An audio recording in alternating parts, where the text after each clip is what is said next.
the co-star who hated every second of working with Tom Cruise. He tormented a lot of people.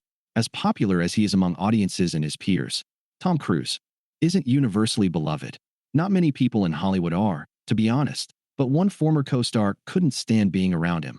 The public persona he's presented is that of a permanently smiling and friendly guy, one who doubles as one of the most vocal defenders of the theatrical experience's sanctity. Nobody outside of his inner circle seems to know the real Tom Cruise, and that's entirely by design. Even the people he does consider close friends, like Simon Pegg, have revealed that he does very Tom Cruise-esque things in his day-to-day life, such as piloting a helicopter into the Cornetto trilogy star's garden, or giving his protege, Glenn Powell, a 6-hour instructional video to watch on everything he never thought to ask about filmmaking. Weird? Yes. Disingenuous? Not really. On the other side of the coin, he bugged the shit out of Brad Pitt when they were making Interview with the Vampire, annoyed Mickey Rourke by existing, and pissed off Brooke Shields when he used her struggles with postpartum depression to tout the values of Scientology and the evils of psychiatry. Although he did eventually apologize. One name guaranteed never to find itself on the illustrious coconut cake list is Bronson Pinchot, who played one of his first major movie roles opposite Cruise in 1983's Risky Business.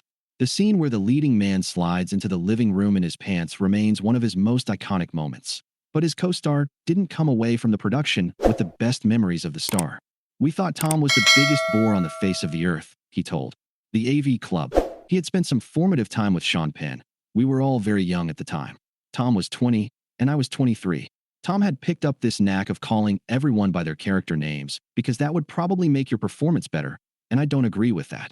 Pinchot described the actor as tense and accused him of making constant, unrelated homophobic comments. "There was no basis for it," he added. "Very, very strange." Cruise has filed several lawsuits in the past, and one against people alleging that he was gay, which the Beverly Hills Cop alum found wonderfully ironic. Years and years later, when people started to torment him with that, I used to think, God, that's really fitting, because he tormented a lot of people as a 20-year-old, he said.